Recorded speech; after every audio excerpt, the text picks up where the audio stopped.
While a lot of folks out there who fly complain about having to pay for food on airlines, but that pay-to-eat system was actually the original way that things were done. In fact, it was on this day, October 11th, all the way back in 1919, when a flight from London to Paris kicked off the trend of in-flight meals.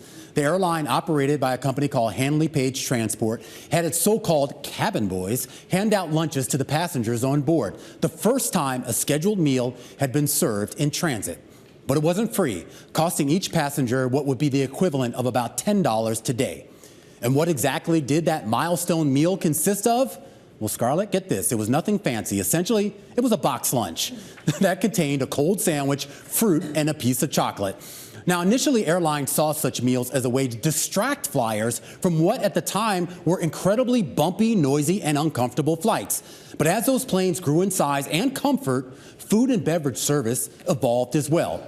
By the 1930s, United Airlines had installed onboard kitchens, and by the end of World War II, white tablecloths and real silverware had become standard on first-class flights. By the 1950s and 60s, considered to be the golden era of air travel, even economy passengers were being plied with French wines, veal cutlets, and Boston cream pies, all followed by a complimentary after-dinner cigarette.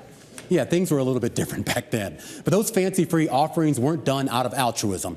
Airfares at the time were highly regulated, which meant a flight on Pan Am pretty much cost the same as one on TWA flying the same route. So the primary way the airlines could distinguish themselves was through those in-flight services. So over the decades, the airline meal, it would be reimagined and relaunched 100 times over, with food ranging from hot cuisine all the way down to vending machine.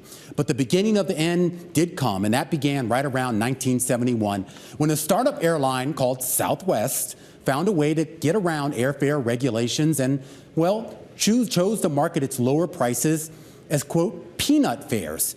And it decided to hand out, yeah, you guessed it, bags of peanuts instead of meals as a nod to that budget fare ethos. By 1978, the Airline Deregulation Act allowed all U.S. carriers to freely set their own fares, which created a race to the bottom to cut ticket prices and, a result, cut operating costs. And that made those free and fancy meals an easy perk to nix, with airline executives betting that customers cared a lot more about a discounted ticket than a hot plate of food.